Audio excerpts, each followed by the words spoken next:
Porto, an ancient city of undeniable charm, where colorful houses cascade down to the Douro River, and the air is thick with history. It's a place that promises unforgettable memories, but for some, that promise falls short. Many travelers leave feeling a sense of disappointment, a feeling that they miss the Porto. The issue isn't the city itself, it's magnificent. The problem lies in a few common, easily avoidable mistakes that can turn a dream trip into a frustrating experience. In this guide, we're going to uncover what not to do in Porto, so you can sidestep the stress, save your money, and truly connect with the soul of this incredible city. Porto is easy to love, but only if you travel smart. Let's start with the most common mistakes tourists make when visiting the city. Let's kick things off with a classic rookie mistake.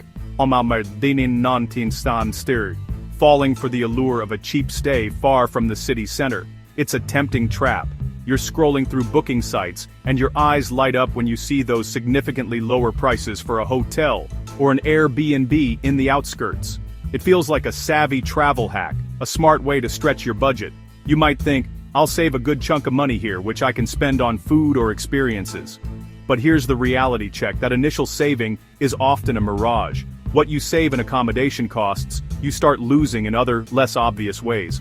First, there's the cost of transportation. Daily metro, bus, or taxi fares to get into the heart of Porto and back again start to add up.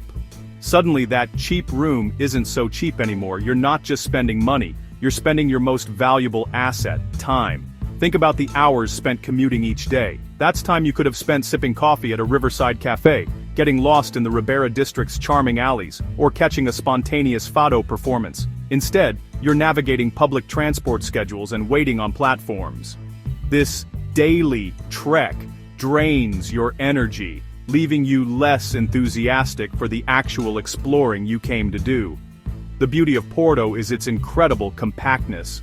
The historic center is a UNESCO World Heritage Site for a reason.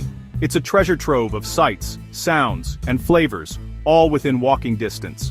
By staying centrally, you immerse yourself in the city's pulse. You can pop back to your room for a quick rest, drop off shopping bags, or change for dinner without a second thought. This convenience is priceless. In the long run, paying a little extra to be in the middle of the action doesn't just save you time and money on transport, it fundamentally enhances your entire experience of this magical city. Porto is very hilly. Many travelers plan too much walking and get exhausted quickly, use public transport when needed, and plan breaks during the day. Porto is best enjoyed slowly.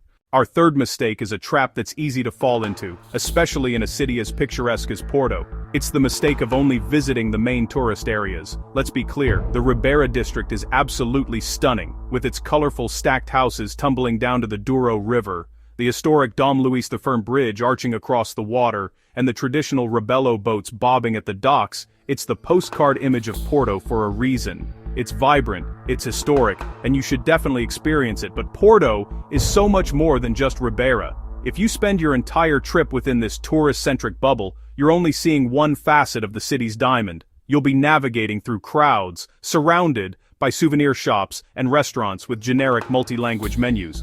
While convenient, this curated experience can feel disconnected from the city's true rhythm. You risk missing the subtle, everyday magic that makes Porto so special. The genuine soul of the city that exists just a few streets away from the riverfront hustle.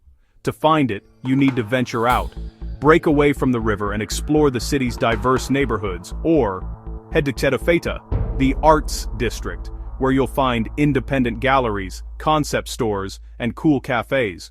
Or wander through Bonfim, a more residential area with a burgeoning creative scene and a relaxed local vibe. This is where you'll find the real Porto. Step into a small family-run cafe, and order a coffee alongside the locals. Notice the difference. The pace is slower, the conversations are in Portuguese, and the pastries are baked with generations of pride. Allow yourself to get a little lost. Turn down that narrow, cobbled alleyway that looks interesting. Discover hidden courtyards, stunning tile work on unassuming buildings, and tiny gardens tucked away from view. These quieter streets are where you'll feel the city's heartbeat. It's in these unscripted moments, exchanging a smile with a shopkeeper, hearing music drift from an open window, or simply sitting on a bench in a local park, that you move from being a tourist to being a true traveler. That's where Porto feels authentic. Restaurants near major attractions are often overpriced and average. Walk a few streets away, check menus, and eat where locals eat. Food in Porto is affordable, if you choose wisely. Trying to see everything in a short time is a guaranteed way to feel rushed. Porto rewards slow travel, choose fewer places, enjoy the views, and leave time for spontaneous moments. One final tip: don't compare Porto to Lisbon. They are different cities with different rhythms. If you accept Porto for what it is, you'll enjoy it much more.